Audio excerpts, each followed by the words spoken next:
Dan ada sedikit kekhawatiran pada saat itu, gimana kalau misalnya nanti daftar 2022 ternyata eh, nggak kayak gini. Kalau pada akhirnya terus dikaitkan dengan membawa nama Indonesia, ya mudah-mudahan kerja keras aku dan volunteer yang lain itu menjadi bagian dari suksesnya event internasional ini.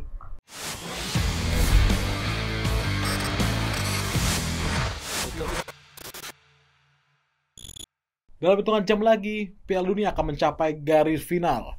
22 pemain akan berjibaku menentukan siapa yang juara di atas rumput lapangan hijau. Namun kali ini, saya tidak ingin membahas bagaimana siapa yang menang dan siapa yang kalah. Kita akan membahas sosok Indonesia yang ada di Qatar, tepatnya di Lusail Stadium. Siapa dia? Kita sapa langsung, sukarelawan atau volunteer, Mbak Mita Yulian. Halo Mbak Mita, Assalamualaikum, apa kabar Mbak? Waalaikumsalam warahmatullahi wabarakatuh. Alhamdulillah, kabar baik. Ini cuma agak ngantuk aja nih tadi malam, soalnya nugas di Argentina lawan Kroasia sampai rumah baru jam 4 pagi. Kemarin juga luar biasa Mbak ya, pertandingannya Mbak ya, dan akhirnya Argentina berhasil ke final. Sebelumnya bisa kasih tahu dulu nih Mbak, Mbak berarti tugasnya di Lusail Mbak ya? Iya betul, aku tugasnya di Stadion Lusail, meskipun sebelumnya sempat ngebantu juga di Stadion Al Bayt banyak 3 kali. Bagaimana nih Mbak, suasana Piala Dunia sudah sesaat lagi, sedikit lagi masuk ke final nih Mbak. Mungkin bagaimana suasana di Qatar Mbak, Mbak sebagai relawan gitu, bisa diceritakan Mbak kepada kita di Indonesia? Nah oke, kalau suasana sih sebenarnya udah mulai nggak seramai waktu penyisihan grup ya. Kebetulan tempat tinggal relawan di sini juga sekaligus klaster tempat tinggal pendukung-pendukung yang datang dari seluruh dunia, dan di sini udah nggak rame kayak waktu 2 minggu yang lalu gitu. Tapi makin kesini ya makin terasa juga tetap gimana pagelaran ini mau selesai, mau final, dan kita makin bisa ngelihat lah pendukung-pendukung mana nih yang tersisa gitu. Kayak kalau pendukung Argentina tuh banyak yang memang masih stay di sini, karena tadi malam juga yang datang itu masih banyak dari Argentina itu sendiri. Ada satu blok yang memang khusus di booking buat mereka, dan kebetulan aku juga dapat kesempatan buat nonton di babak kedua. Itu meskipun lokasiku di tribun, tapi isinya juga orang-orang Argentina. Jadi mereka kayaknya masih setia gitu ada di situ. Ini berarti kalau seperti ini Mbak, kebanyakan fans saya itu dari wilayah Timur Tengah atau memang dari negara masing-masing ya Mbak?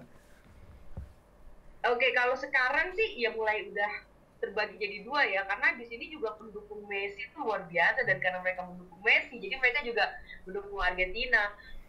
Pertandingan sebelumnya yang Belanda lawan Argentina itu, wah itu banyak banget yang dari, aku ngelihatnya kalau yang waktu lawan Belanda itu malah orang-orang dari negara-negara sekitarnya itu justru yang datang untuk mendukung Messi, untuk mendukung Argentina. Jadi punya daya magis Messi tersendiri Mbak ya, efeknya tuh, dibanding pemain lain ya, Messi itu ya. iya, iya benar. Jadi kayak lebih kayak ke Messi effect, makanya mereka mendukung Argentina.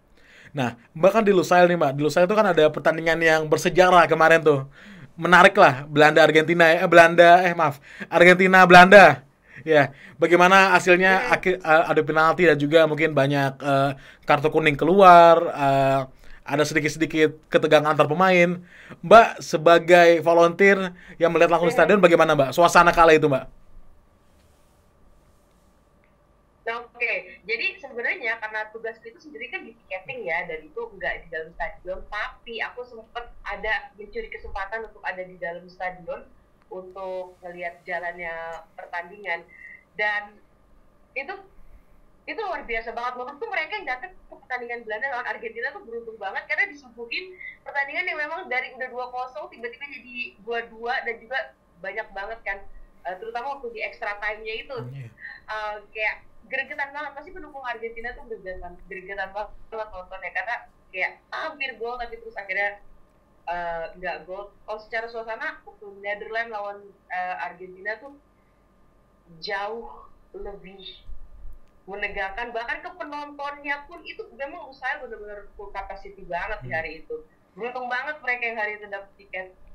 Tapi Mbak, kalau dari suasana penonton, apakah ada sedikit ketegangan Mbak? Karena kita belum dapat informasi nih Mbak. Bagaimana suasana penonton? Biasanya kan kalau Kalau dari sepak bola, biasanya kan Argentina kan juga lumayan lumayan keras kalau Mbak, dari lumayan penonton lumayan keras sendiri, gitu ultrasnya atau hooligannya. Nah, kalau untuk urusan pendukung sendiri, selama dari hari pertama aku bertugas di Lusail juga di stadion-stadion lain, itu nggak pernah sih ada yang namanya clash antar pendukung gitu ya. Itu nggak pernah ada. Semuanya itu teratur, meskipun kita bisa ngerasain hingar-bingarnya ya, tapi itu nggak ada tendensi yang gimana bisa menciptakan satu kericuhan antar sama pendukung, itu enggak gitu. Meski waktu aku lihat pertandingan lawan Belanda itu ada ya pendukung Belanda yang nunjukin jari tengah dan itu sempat ketangkep kamera, tapi itu kan hal-hal kecil aja kayak gitu yang nggak sampai memicu keributan juga gitu. Kalau untuk di luar lapangannya, di pendukungnya itu sendiri, mereka mendukung dengan cara mereka masing-masing, dan sampai sekarang di Lusail dan 3 kali di Albaik pun aku nggak menemukan adanya kericuan karena hal-hal ini. Malah justru sekarang ini tinggal Argentina, terus banyak juga pendukung-pendukung Meksiko yang masih ada, dan mereka jadi saling mendukung sesama negara Latin gitu. Padahal mereka kalau lagi di kompetisi Amerika Latin selalu ini Mbak ya, bersaing Argentina dan Meksiko. Iya, dan itu kalau aku ngobrol gitu sama pendukung dari Meksiko, mereka bilang ya itu sih panasnya kalau mereka lagi bertanding aja lawan Argentina lawan Meksiko. Iya, panasnya tuh kelihatan pada saat bertanding aja.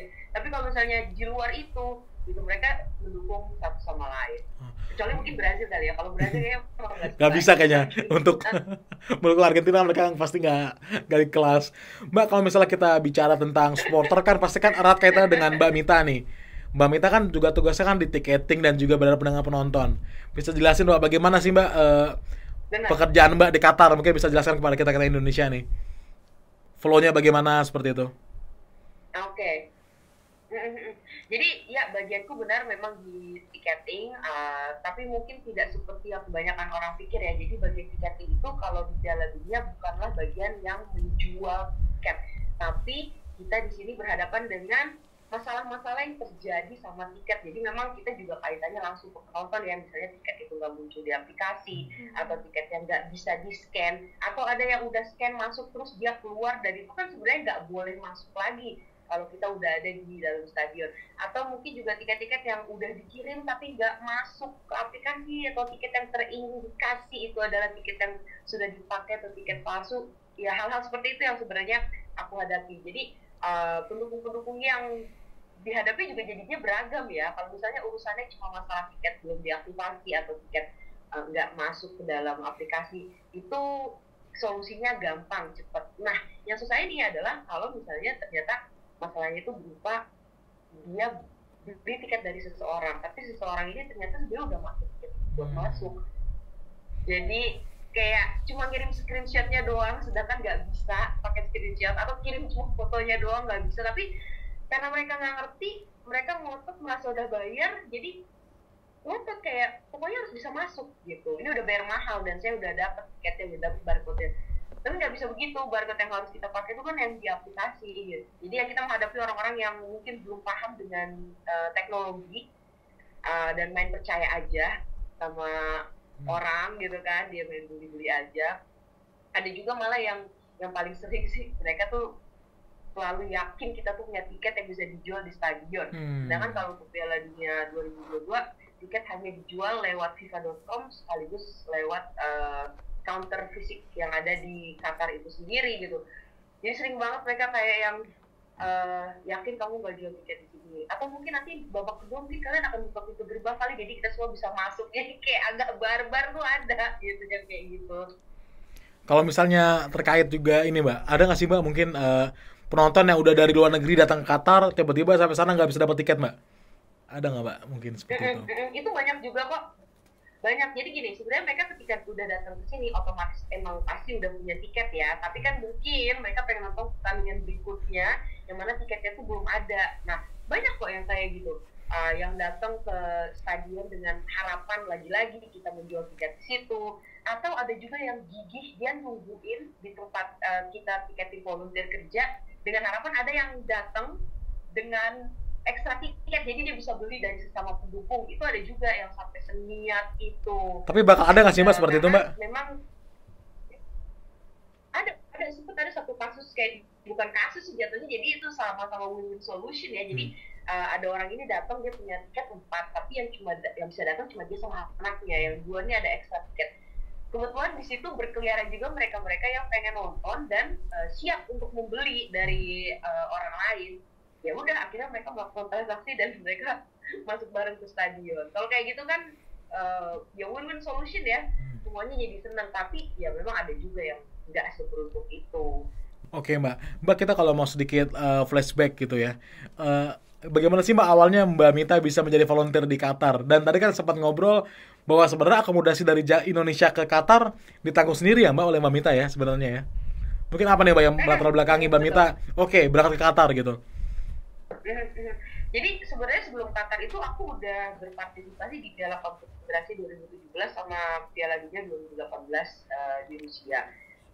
Yaitu semuanya memang ya kalau dikait-kaitin memang ketika pertama kali aku nonton Piala Dunia sampai selesai itu di tahun 98, di situ aku udah punya angan-angan kayaknya enak banget itu bagian dari FIFA gitu. Jadi itu lebih ke alasan yang personal kalau buat aku ya. Aku memang mau terlibat dalam event Piala Dunia dari ketika aku remaja. Cuma pada saat itu aku kan nggak tahu ya caranya gimana.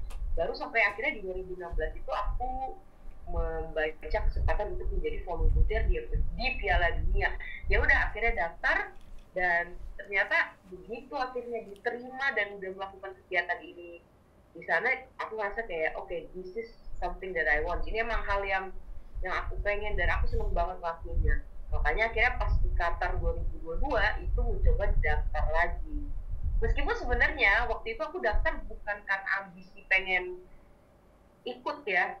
Jadi gini, dari 2018 itu kan aku menulis ceritaku lewat blog dan ternyata banyak yang nemuin blogku tentang menjadi relawan FIFA dan banyak yang pengen ikut mencicipi pengalaman ini gitu. Jadi ketika akhirnya mendekati 2022 masuklah pesan-pesan yang nanya, Kak ini misinya gimana ya Kak, yang bagian ini aku jawab apa ya. Berhubung pada saat itu aku tuh belum daftar karena aku pikir kayak 2018 tuh udah luar biasa banget buatku gitu kan. Jadi aku kayak oh ya udahlah aku daftar juga supaya aku tahu prosesnya gimana dan bisa menjawab pertanyaan-pertanyaan mereka. Sebenarnya itu awalnya tuh nggak ada ambisi untuk ikut lagi. Seiring sejalan ya ternyata aku dapat tawaran interview, akhirnya ditawarin posisi, ya udah akhirnya udah kecemplung lagi dan kupikir kayak oh di tempat ini juga di Lusail nih pertandingannya Argentina dan bakal sampai final, jadi kupikir ya udah kita maju lagi seperti itu. Jadi ternyata memang di sini pengalaman yang aku dapat juga sama serunya dengan yang di Rusia. Bagaimana perasaan Mbak mewakili Indonesia di Piala Dunia? Ini kan berarti kan Mbak juga menjadi duta Indonesia, Mbak menjadi volunteer di Piala Dunia. Bagaimana Mbak perasaannya gitu? Apakah ketemu juga orang Indonesia di sana, Mbak? Kalau iya, kalau aku sebenarnya gini, mikir muluk-muluk mewakili Indonesia tuh nggak sampai ke tahap kayak begitu ya, karena buatku ini lebih ke personal achievement aja. Dari 500.000 pendaftar yang diterima international volunteer cuma 5.000 gitu, dan aku salah satu dari mereka. Jadi itu lebih ke kebahagiaan diri sendiri aja. Kalau pada akhirnya terus dikaitkan dengan membawa nama Indonesia, ya mudah-mudahan kerja keras aku dan volunteer yang lain itu menjadi bagian dari suksesnya event internasional ini gitu ya. Kalau dibilang senang banget pastinya gitu, karena apa ya, aku tuh tadinya takut daftar 2022 karena 2018 buatku tuh udah luar biasa banget. Aku kan pendukung Argentina. Di 2018 itu aku dapat kesempatan buat bawa bendera mereka ke lapangan sebelum pertandingan mulai. Terus di 2018 itu juga aku melihat Maradona tepat ada di atas aku pada saat itu, jelas banget. Jadi buatku semuanya itu udah luar biasa ya, udah bener-bener kayak mimpi yang jadi nyata gitu. Dan ada sedikit kekhawatiran pada saat itu, gimana kalau misalnya nanti daftar 2022 ternyata nggak kayak gini gitu loh. Jadi awalnya tuh ada seperti itu gitu. Meskipun aku suka banget ya jadi relawan FIFA tuh, tapi ada pikiran-pikiran kayak gitu. Cuma akhirnya karena udah kecemplung nih, karena banyak yang nanya tentang prosesnya, ya udah akhirnya aku daftar. Itu pun aku dibandingin yang lain kayaknya paling lama deh dapet jadwal interview. Beberapa dari mereka tuh udah pada laporan kan tuh udah dapet jadwal interview itu dari bulan Mei, bulan Juni. Sedangkan aku baru dapetnya itu akhir Agustus. Nah cuma tawaran posisinya cepet. Abis wawancara 2 hari kemudian udah langsung dapet tawaran posisi untuk konfirmasi mau daftar atau enggak. Ngomongin Qatar, Mbak, banyak mungkin beberapa pembicaraan bahwa Piala Dunia Qatar itu tidak istimewa, Mbak. Piala Dunia Qatar itu tidak pantas digelar di Qatar. Dari Mbak sendiri, Mbak, yang kira-kira sudah nyaris sebulan di Qatar. Bagaimana, Mbak, suasana Piala Dunia di Qatar? Apakah Qatar layak, Mbak, menggelar Piala Dunia sampai saat ini, sampai babak final lah, sedikit lagi final gitu? Mungkin karena selama ini kita selalu dapat negara-negaranya tuh negara-negara yang memang ada nama ya, kayak gitu di Eropa atau kayak di Asia pun, itu kan Korea, Jepang, itu kan adalah nama-nama negara yang kita tahu persis, negara yang memang kuat baik secara kultur ataupun turisme. Jadi negara-negara terkenal lah, tiba-tiba Qatar, negara kecil gitu. Aku rasa kalau di awal-awal ada hal seperti itu mungkin wajar aja, karena merasa kayak Qatar gitu. Kita sendiri mungkin juga baru ngeh sama negara bernama Qatar ini ketika mulai rame bahwa Piala Dunia berikutnya akan ada di Qatar. Ini seperti itu. Tapi kalau aku melihat dari, aku mau bandingnya dengan Rusia ya, karena kan aku ada di Piala Dunia Rusia juga pada saat itu. Qatar itu sama bagusnya dengan Rusia dalam menggelar Piala Dunia ini. Malah aku bilang ada beberapa hal yang sebenarnya jauh lebih ngasih pengalaman yang oke ke pendukung-pendukung yang datang ke sini gitu. Misalnya kayak metronya itu udah terkoneksi dengan banyak daerah-daerah di Qatar, yang mana kalau kita berhenti di satu metro itu ada aja tempat yang bisa kita datengin seperti itu. Dan ditambah lagi mereka tuh mikirin banget gimana supaya pendukung atau fansnya itu nyaman bisa kemana-mana. Di tempat aku tinggal sekarang, namanya Barahat Al Jaduk, itu kan juga tempat tinggal fans dari seluruh dunia gitu ya. Selalu ada bis yang siap sedia buat nganterin kita ke metro station. Dan uniknya, aku nggak tahu ya jumlah armada bis mereka tuh berapa, karena mereka tuh ngitungin kalau misalnya bisnya udah orang duduk semua, udah tutup bisnya, nggak ada yang berdiri jadinya. Jadi mereka ngitungin orang yang masuk ke dalam bis, kalau semuanya udah duduk, udah bis tutup, jalan lanjut ke bus berikutnya. Jadi nggak ada tuh yang namanya desek-desekan berdiri di bis, tuh nggak ada. Mereka mengutamakan sekali kenyamanan pendukungnya. Dan di metro itu sendiri gitu ya kalau di metro kan kereta pasti ada lah yang berdiri, tapi keretanya tuh kayak tiap 1 menit 2 menit tuh datang. Jadi kita nggak akan dibikin menunggu lama-lama untuk bisa menuju ke banyak tempat. Itu kalau dari secara transportasi ya, kenyamanan kita.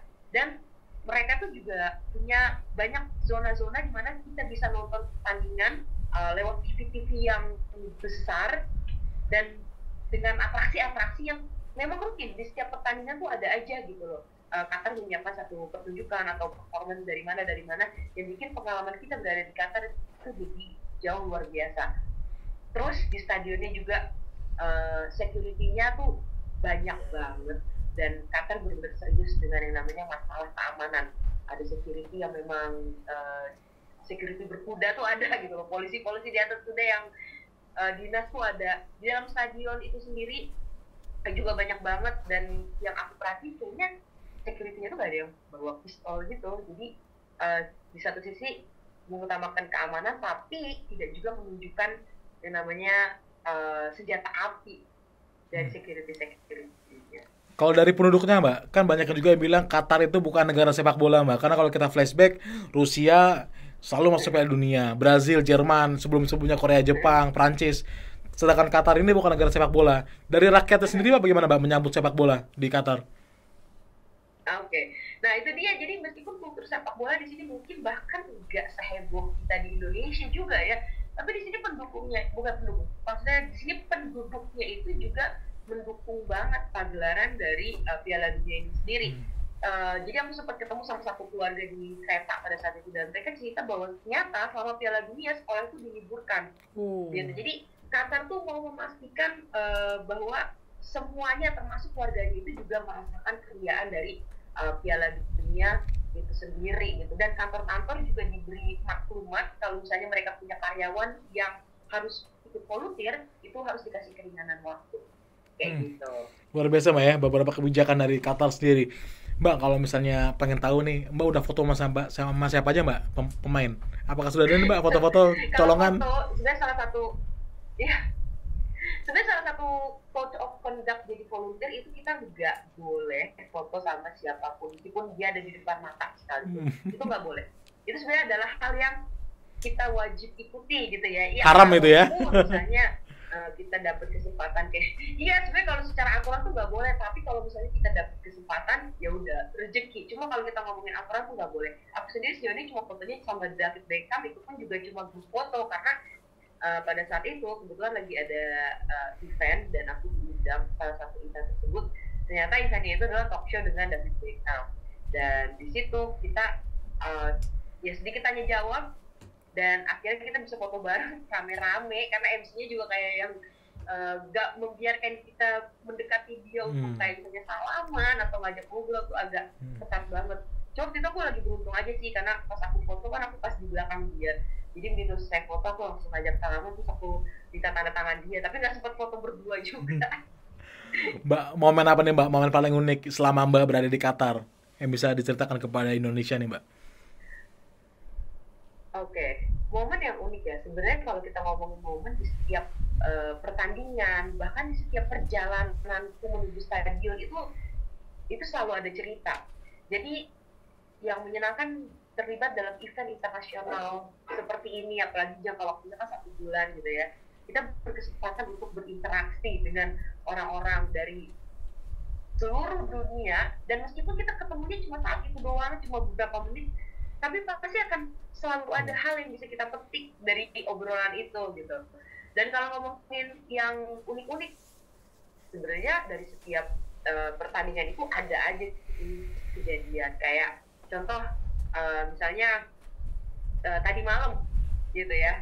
Tadi malam itu karena pertandingannya ini kan Argentina sama Kroasia, jadi aku dan beberapa teman-teman volunteer itu kita kayak oke, kita nih coba yuk kita ngomong pakai bahasa mereka untuk ngasih semangat. Misalnya kayak enjoy the match gitu kan, dalam bahasa Spanish gitu kita mengucapnya disfruta el partido gitu.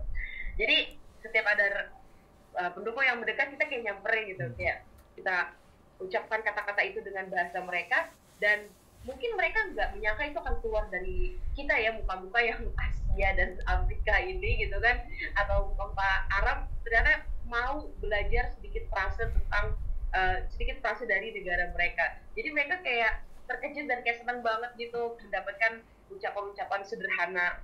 Nah, unik-unik lainnya misalnya kayak penonton gitu. Penonton tuh ada aja pasti yang pakaiannya lucu. Kayak waktu pertandingan Switzerland waktu itu lawan Portugal ya kalau nggak salah. Iya nggak sih? Iya, Switzerland lawan Portugal. Itu ada pendukung yang satu gerombolan mereka tuh pakai kostum sapi, dan kalau jalan itu ada bunyi lonceng, kotak-kotak. Mungkin karena Swiss terkenal dengan coklatnya mungkin dan produksi susunya, jadi mereka pakai kostum kayak gitu. Hal-hal unik yang kayak gitu sih pasti di setiap pertandingan tuh ada, jadi nggak bisa kalau dibilang paling unik apa. Di setiap pertandingan tuh selalu ada yang menyenangkan. Besok menuju final nih Mbak di Lusail Stadium, bagaimana Mbak persiapan dari Mbak nih? Kayaknya udah mulai di briefing sama FIFA, atau mungkin bagaimana kesiapan stadion Mbak? Bocorin dong Mbak ke kita. Iya. Kalau misalnya untuk persiapan, ini kelihatannya memang udah dari semifinal sih ya, saking ketatnya gitu. Kayak misalnya kita mesti datang sekarang 1 jam lebih cepat. Biasanya kalau pertandingan kita biasanya datang itu 5 jam sebelum pertandingan dimulai. Misalnya kick off jam 10, berarti kita datang dari jam 5.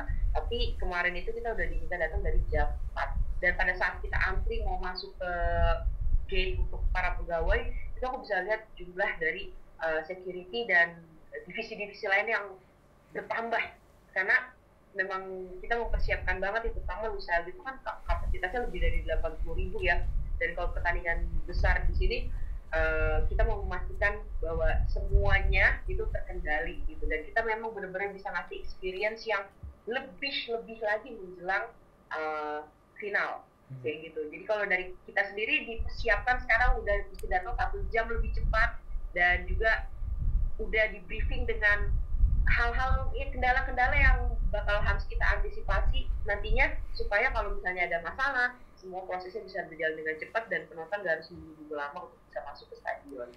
Jadi tetap Argentina Mbak ya? Tetap didukung ya? Tetap Argentina aku.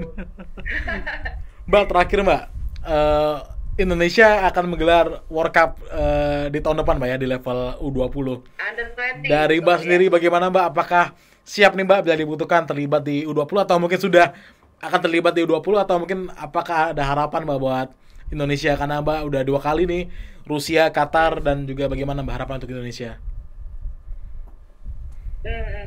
Jadi aku tuh seneng banget karena di Piala Dunia 2022 ini kebetulan exposure dari medianya juga jauh lebih tinggi ya daripada di 2018 tentang kegiatan para volunteer. Jadi timingnya tuh pas gitu karena orang-orang kan sekarang juga ternyata minat banget tuh buat daftar ke under 20. Jadi dari situ aku pengen supaya meskipun levelannya masih di Indonesia, tapi aku berharap mereka juga akan mendapatkan pengalaman yang sama menyenangkannya, sama luar biasanya dengan apa yang aku alami di dalam dunia yang paling utama ini gitu. Aku sendiri belum daftar, tapi dari sejak pendaftaran dibuka, aku tuh udah banyak banget ngejawabin pertanyaan-pertanyaan dari mereka yang minat untuk mendaftar. Hal-hal sederhana kayak misalnya, Kak, namaku cuma satu doang, jadi last name-nya diisi pakai apa ya? Jadi hal-hal simpel kayak gitu, dengan senang hati aku tuh membantu karena aku senang mereka antusias banget untuk mengikuti kegiatan ini. Kalaupun misalnya nanti, misalnya aku ternyata nggak bisa terlibat, karena kayaknya agak susah juga ya dalam waktu 6 bulan harus unpaid leave lagi dari kantor gitu kan. Tapi aku akan siap membantu mereka-mereka yang butuh arahan kalau isi pendaftaran, dan mungkin kalau under 20-nya sendiri butuh bantuan yang berhubungan dengan volunteer dan sebagainya, aku juga pasti siap membantu. Oke deh Mbak Mita. Karena aku pengen orang-orang tahu serunya jadi relawan FIBA tuh gimana dan mencoba pengalaman ini. Oke Mbak Mita, terima kasih Mbak Mita. Mungkin tadi juga harapannya semoga juga World Cup tahun depan di Indonesia meriah juga Mbak ya. Walaupun hanya junior namun juga meriah, enak ditonton dan juga timnas Indonesia bisa berprestasi ya Mbak Mita ya. Jadi Mbak Mita nantinya pulang kapan nih Mbak habis final? Pulangnya ke Indonesia berarti? Final 18, pulang ke Indonesia insya Allah 20 Desember. Oke deh Mbak Mita. Selamat bertugas Mbak. Semoga sukses di finalnya dan juga sampai jumpa di Indonesia Mbak. Terima kasih. Terima kasih Mbak Mita. Sekian teman-teman pembicaraan kita dengan Mbak Mita. Semoga juga nantinya banyak orang Indonesia yang bertugas atau berjasa di Piala Dunia. Tentunya timnas Indonesia juga akan berjasa atau bermain di Piala Dunia. Dwi Putra, Akosi TV. Sampai jumpa.